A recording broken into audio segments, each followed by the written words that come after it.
अल फलाह university के chairman Jawad Siddiqui के महू स्थित मकान को तोड़ने की कार्रवाई पर फिलहाल रोक लग गई है। महू कैंट बोर्ड द्वारा जारी नोटिस के खिलाफ मकान में रह रहे अब्दुल माजिद की ओर से दायर याचिका पर सुनवाई करते हुए मध्य प्रदेश हाईकोर्ट ने 15 दिनों का अंतरिम स्टे आदेश जारी किया है। कोर्ट ने कहा कि आगामी 15 दिन तक किसी भी प्रकार की तोड़फोड़ या कार्रवाई नहीं की जाएगी और इसके बाद मामले की अगली सुनवाई होगी। अब्दुल माजिद ने अपनी याचिका में कैंट बोर्ड द्वारा दिए गए नोटिस को चुनौती दी थी।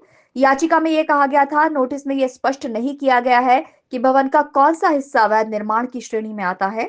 साथ ही नोटिस में 1996-97 में जारी पुराने नोटिसों का हवाला दिया गया था, लेकिन वर्तमान स्थिति के अनुरूप स्पष्ट आधार प्रस्तुत नहीं किए गए हैं। याचिका में यह भी उल्लेख नहीं किया गया है कि सुप्रीम कोर्ट की 2025 की गाइडलाइन का पालन भी नोटिस में नहीं किया गया है, जो ऐसी कार्रवाई के लिए अनिवार्य है।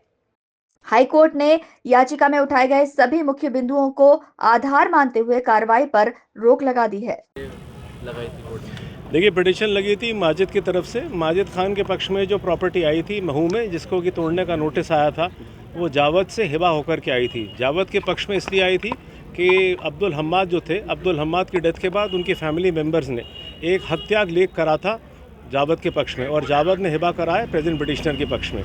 जो नोटिस आया था तोड़ने का, उसमें सिर्फ 3 दिन का नोटिस दिया था कैंटोनमेंट बोर्ड ने, जो कि सुप्रीम कोर्ट ने गाइडलाइंस ले डाउन करी हैं आर्टिकल 141, 142 में, कि 15 दिन से कम का समय आप नहीं दे सकते, पहली बात। दूसरी बात, किस हिस्से को आप तोड़ना चाहते हैं जिसको अतिक्रमण मानना है, इस हिस्से का स्पष्टीकरण देना पड़ेगा। और तीसरी बात यह है कि आपको अपॉर्चुनिटी ऑफ हियरिंग देना पड़ेगी। शो कॉज नोटिस में 3 मुख्य तौर पर गलतियाँ थी।